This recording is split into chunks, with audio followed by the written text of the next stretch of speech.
During April, I managed to read 14 books, one of which I borrowed from the library, one was on my Kindle, which means I managed to knock 12 books off my TBR, which I am really, really pleased with. It's an unusually high reading month for me because I had a lot of quiet home alone time, which is my reading time, so I got through a lot of books. Up first, I read The House That Horror Built by Christina Henry. This book I found a bit slow. I gave it 2.5 stars. It wasn't as good as Good Girls Don't Die, but I had fun with it. Next is Red Rabbit by Alex Grecian. I gave this 3.5 stars. This is a book that's come from the Abominable Book Club box. And again, it's not something I probably would have picked out by myself. I really enjoyed it though. I found the start of it a bit slow, hence the 3.5 stars, but I enjoyed the concept, the characters were interesting, and it was just quite a weird, interesting, unique book. Hungerstone, I also gave 3 stars. This didn't give me the creepy vibes that I was hoping for. I found it interesting, but I found it slow. I It did make me want to read Camilla, so I do own that book now. But it wasn't what I was hoping for from this novel. I think the hype was a bit overhyped for this one. Up next is Dear Future Historians by Enter Shikari and Rao Reynolds. Enter Shikari are one of my favourite bands. This is basically a book of their lyrics from the albums up until this point, with a couple of stories to explain how the lyrics came about and what they mean. I found this really interesting and it was really fun to read and then listen to their music and see where the inspiration came from and see inspiration that I hadn't found, or I'd found different inspiration when listening to their music. This was really interesting and a good 5 stars. Up next is Rivals by Jilly Cooper. This I gave 4 stars. I enjoyed it a lot more than Riders.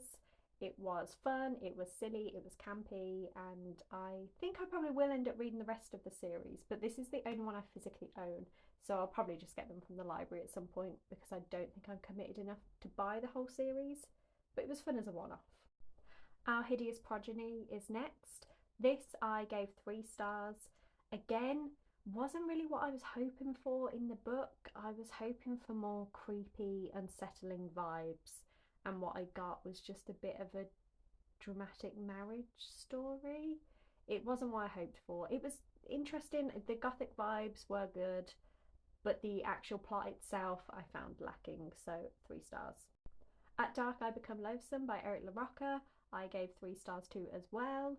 This is not my favourite book of theirs. I found it was a bit uncomfortable for the sake of being uncomfortable and doing things for the shock factor as opposed to actually moving the plot forward.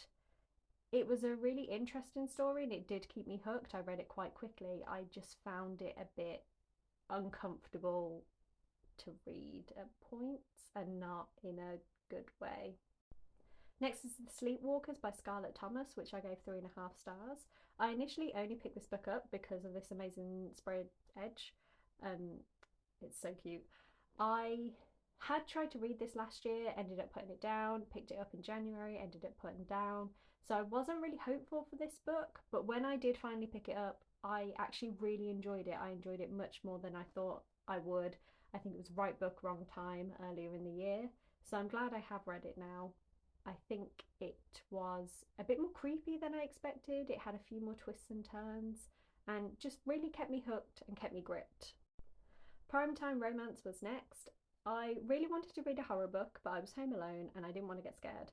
So I ended up going the complete opposite and picking this up instead, and I found it a bit slow in the middle, but overall quite fun, so I gave it 3.5 stars. I don't think I'd read it again, but it was a nice, cheesy romance and probably would have been better sat on the beach reading, honestly.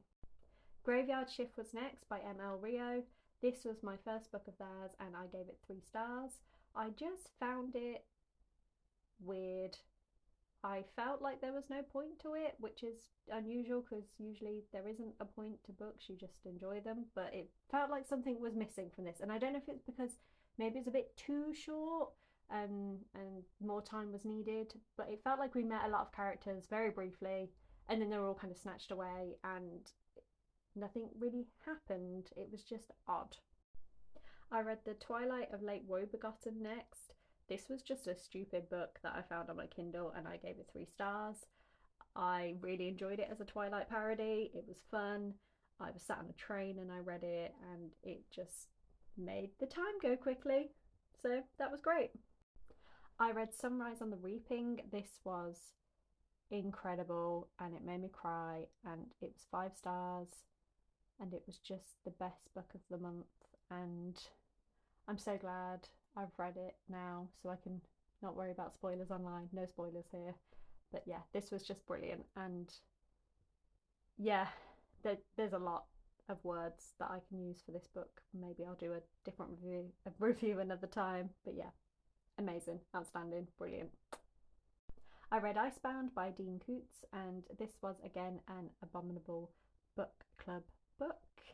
My second-hand book. This was odd but interesting and had me feeling very stressed, and I ended up giving it 3 stars. My last book of the month was Gifted and Talented by Olivia Blake. This I borrowed from the library, and I'm glad I did because I gave it 2 stars. I didn't really have fun. I don't think I'm going to buy any more of her books. I think this has shown that she's not the right author for me. Yes. Unsurprisingly, Sunrise on the Reaping was my favourite book for April. Have you read it yet? What did you think? Have you read any of the books that I've posted about? What did you think? Have I got any wrong opinions? Let me know. And are there any books you recommend based on what I read this month? Thanks. Bye.